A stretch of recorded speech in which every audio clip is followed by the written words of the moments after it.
Hey guys, a lot of you have been asking about Duskers, so here's a pitch of the game in video form. Let me know what you think. In Duskers, you pilot drones into derelict spaceships to find the means to survive, and piece together how the universe became a giant graveyard.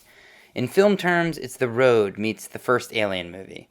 In game terms, it's a roguelike with elements of dungeon crawling and real-time strategy, but in a survival horror setting that focuses on subterfuge and adapting to survive. When I created Duskers, it was around a feeling of being alone in the dark, of isolation, of being surrounded by old gritty tech that could only give you a partial picture about what's going on around you, like the motion sensor that goes off but doesn't tell you exactly what's out there. I like the idea of needing to rely on that tech, and the claustrophobia and isolation that would cause. At the beginning of the game, you discover that the universe is a giant graveyard, and you have no idea what happened, or if there are any other survivors out there. I love the idea of piloting drones into derelict spaceships to tell that story, searching for supplies and an answer to the question of what happened. To answer that question, you'll download the captain's logs of each ship. Many will be corrupted, so some may be from their final moments and others from months before. You'll discover there's another survivor out there who's overwriting ship logs to communicate with you, like a pen pal on the other side of the universe. He writes about trying to cope with being alone. His anger, frustration, and fear will begin to come across as he writes more logs and becomes more intimate with you. This serves as your lifeline to humanity, in stark contrast to your sterile environment and isolation. There's a lot of strategy and deduction in Duskers. Everything revolves around being given partial information and adapting to survive. You board each procedurally generated derelict with up to 4 drones, each with its own set of unique upgrades that will influence your strategy. Over time, upgrades will break, but you'll be able to loot new upgrades off of dead drones that you find. So you're constantly shuffling your hands, such that even if you have a favorite strategy, you're going to have to change it as time goes on. Once aboard, by powering areas of the ship, you can access the ship's subsystems, controlling doors or defenses. You can use these to manipulate enemies, because unlike a traditional dungeon crawler, where you open up the door and go beat up what's inside, in this game what's inside is generally going to kill you. By the time you see an enemy, it's usually too late, so the emphasis is on avoiding or outsmarting enemies. You rely on your tech to be your eyes and ears, but they can never give you the full picture, so you have to use deduction to piece it all together.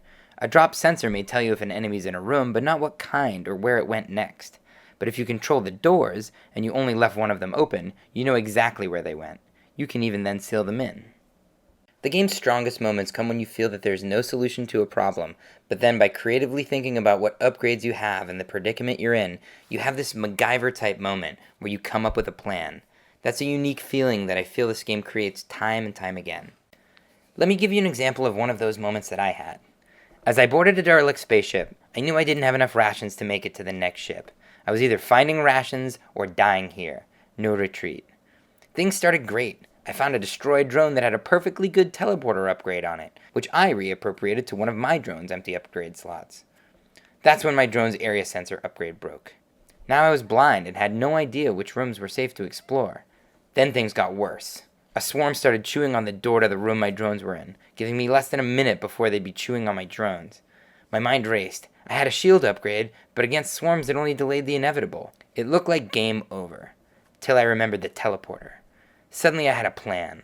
A bold, reckless, perhaps stupid plan. But I was dead if I didn't find rations anyway, so it seemed like it was reckless o'clock. I loaded the teleporter upgrade onto the drone with the shield. Her name was Holly, and I later told my wife of her heroism. I then opened up all the doors to the unknown rooms. I throttled Holly straight through the half-chewed door that was open, right through the swarm. She drove from room to room, dragging a wake of swarms behind her like a giant lure. When she got to the end, the wake crashed down on her. Typing furiously, I closed the final door behind her, sealing her in with all the swarms. I teleported her out, saving her, but leaving the swarms sealed in that room. The plan had worked, and left all those other rooms free to explore. Hopefully they had rations to find. I'm pretty sure I died shortly after, but that's not the point. The point is that I will remember Holly, and I felt freaking brilliant. Finally, the game has some interesting design choices, such as the command line interface and manual control of each drone. Like everything else in the game, these help us evoke a sense of isolation and reliance on old tech. By typing basic commands, you get the very visceral feel of being a drone operator, and over time you feel like a super user when you begin to issue commands to multiple drones. When you explicitly control each drone, instead of issuing higher level orders like a traditional RTS, it removes a sense of autonomy from the drones and reinforces that you are alone. I do give the drones names and vary their attributes to create what I'm calling the Wilson effect from Castaway, where the player might imbue the drones with personalities, but I want those personalities to come from the player as a response to their isolation, not from the game itself. Alright, well I've yapped for long enough. Hopefully that gives you an idea of what Duskers is all about. Please let me know what you think in the comments or sign up on our site for updates. And as always, thanks for listening.